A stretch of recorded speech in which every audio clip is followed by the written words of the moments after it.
General Round na debosyon at poder.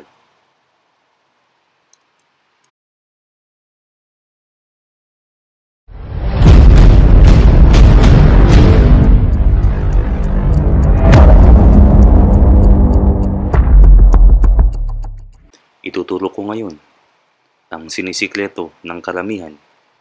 Ito ang isa sa pinakamalakas o pinakamabisang debosyon na may kasamang poder at pondo. Ito ang General Round.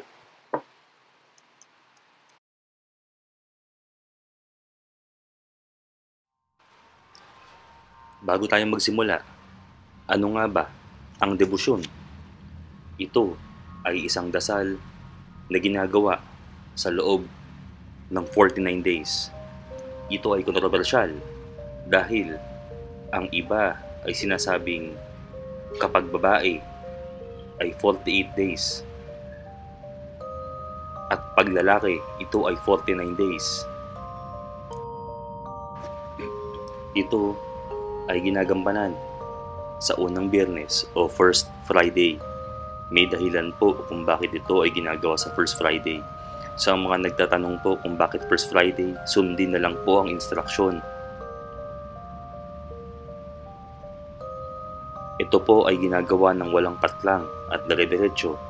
Kung sakaling ikaw ay makapatlang o makalimot, ay kailangan mo ulit magsimula sa First Friday ng susunod na buwan at sundin ito at gawin ng dire-diretso.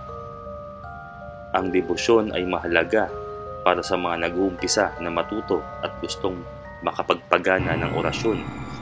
Kahit kaming mga matatagal na sa karunungang lihim ay nagdedebosyon pa din. Tandaan niyo po na ang pag-aaral ng karunungang lihim ay hindi madali at kailangan mong magtuon ng oras o panahon para dito. Kami ay palaging mga nagdadasal o mga gumagawa ng mga ritual. Napaka-importante sa amin na malalim ang aming pananampalataya. Kami ay palagi nagdadasal. Wala pong bagay na madali. May mga viewers po tayo na iniisip na instant lang ang magkaroon ng kapangyarihan. Ngunit ito po ay hindi. Kailangan niyo pong maging masipag, buo ang loob sa paggawa ng mga orasyon, debosyon o mga dasal. Kung tatanungin niyo po ako sa 48 o 49 days, para sa mga babae, gawin na lang po ito ng 49 days. Mas maganda na po ang sobra kesa naman sa kulang. Nasabing 49 days pareho sa mga lalaki at sa mga babae dahil ang babae at lalaki ay pantay.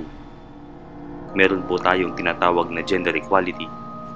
Ginawa po ng Diyos na tayo ay pantay at mahal po tayo ng Diyos anuman ang ating kasarian.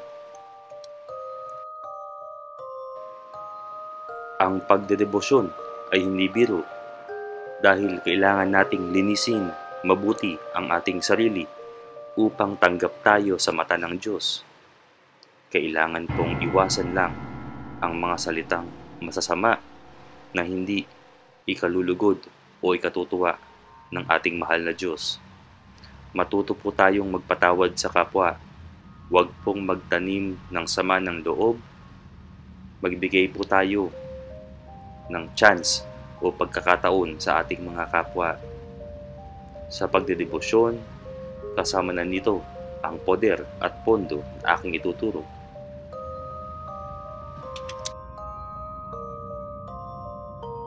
Ano nga ba ang pondo? Ang pondo, ito ay isang dasal o orasyon na ating inuusal sa loob ng 49 days. Ang pondo ay may iba't ibang uri. Ang pondo depende sa lihim na pangalan ng Diyos na siyang nakapaloob sa nasabing pondo. Ang pondo ay pag-iipon ng lakas o kapangyarihan na magagamit natin sa pagpapaandar sa mga matataas na orasyon. Tandaan po na ang orasyon ay may iba't ibang level o taas. Hindi komot nakapagpaandar ka ng simpleng orasyon ay kaya mo nang paandarin ang lahat ng klase ng orasyon. Ito po ay depende sa lakas ng tao, sa lakas ng pondo, at sa gift ng individual na tao.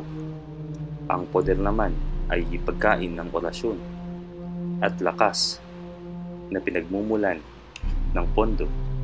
Panoorin po itong maigi hanggang sa inyong mga maintindihan. May mga nagtatanong po tayo na YouTube at sa Facebook na paulit-ulit na po. Hindi pa po nila napanood sigurado ang ating mga video. Sipagan nyo pong manood ng video. Ito po ay ipinapaliwanag ko sa wikang Filipino para maintindihan po ng lahat.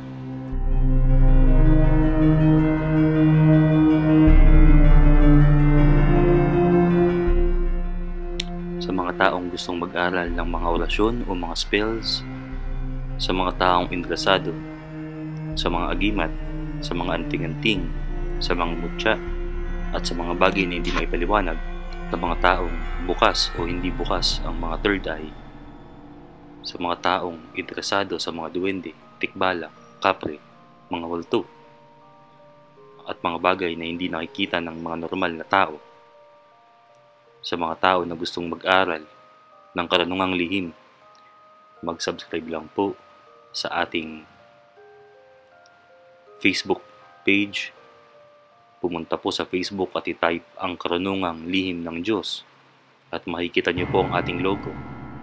Meron din po tayong YouTube channel at kayo po ay mag-subscribe sa ating channel at mag-aral ng ating mga video.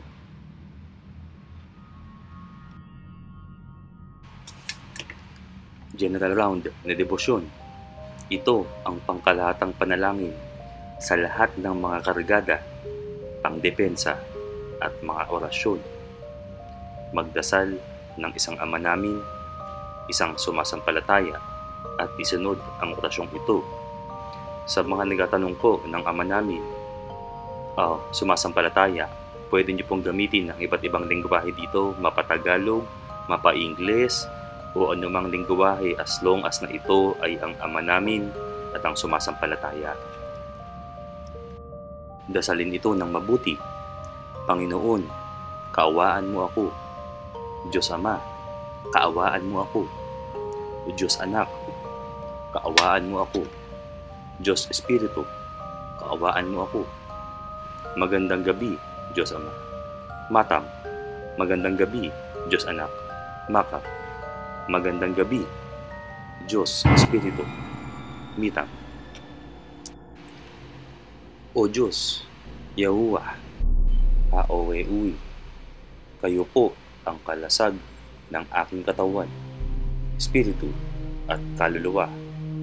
Ako po ay tulungan at ipagsanggalang sa tulong ng lahat ng mga santo at santa at mga anghel na mandirigma at lahat ng mga nagkakatipon sa kaluwalhatian ng Diyos Ama, Dios, Dios, Dios, Dios, Dios, Dios, Igosum, Gavinit, Dios, Aeoui, Eoua, Ouya, Aeuya. Naniniwala ako sa Diyos Ama.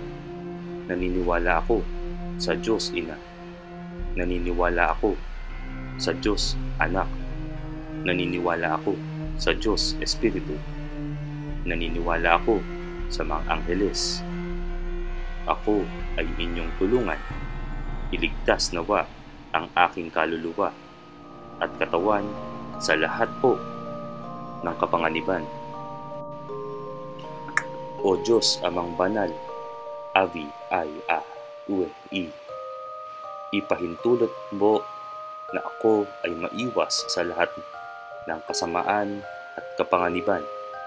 O Inang Banal, E, Iyo, U, I, Ua, E, itulot mo pong maging maayos ang kalakaran ng aking buhay.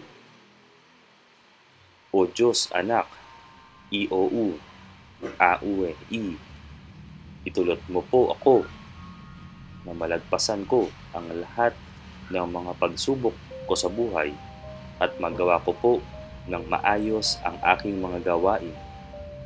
O banal na Espiritu, Ouwa, Au, I, kasihan mo po ako at samahan, at palagi pong gabayan. O banal na Diyos, Upa, I, ako po ay kasihan ng iyong kapangyarihan upang maligtas sa lahat ng panganib at masamang tangka. Poderan nawa ako sa lahat ng oras sa pamamagitan ni Jesucristo na namatay sa krus, Sanctus, si Jesus na tagapagligtas, si Jesus Santos na pinagpala, banal ng tagapagturo, Diyos ng mga mandirigma, maawa ka po sa akin. Sanctum Luca, Sanctum Marcum, Sanctum Juanem, Sanctum Mateum, apat na haligi at ebanghelista, bakuran ako ng iyong depensa. Dasalin po yan ng maayos at dahan-dahan. Sa pagdadasal po ng orasyon na Latin, hindi po kailangan ang magmadali. Dasalin po ito ng maayos lalo na kayo ay nagsisimula pa lamang. Importante na 49 days na walang patlang. Pag pumatlang ay ulitin ulit sa First Friday ng susunod na buwan. Maraming salamat po sa panonood ng Karunungang Lihim. Pamilin, ang kaalaman at mga orasyon na aming ibinabahagi ay nagmula pa sa aking lolo at mga ninuno. Mahalin at pagkaingatan ang mga kaalaman at orasyon na galing dito at huwag pong gagamitin sa masama. Ang kapangyarihang napakaloob dito ay lubhang maliwaga, gamitin sa kabutihan at pagganap ng kalooban ng Diyos.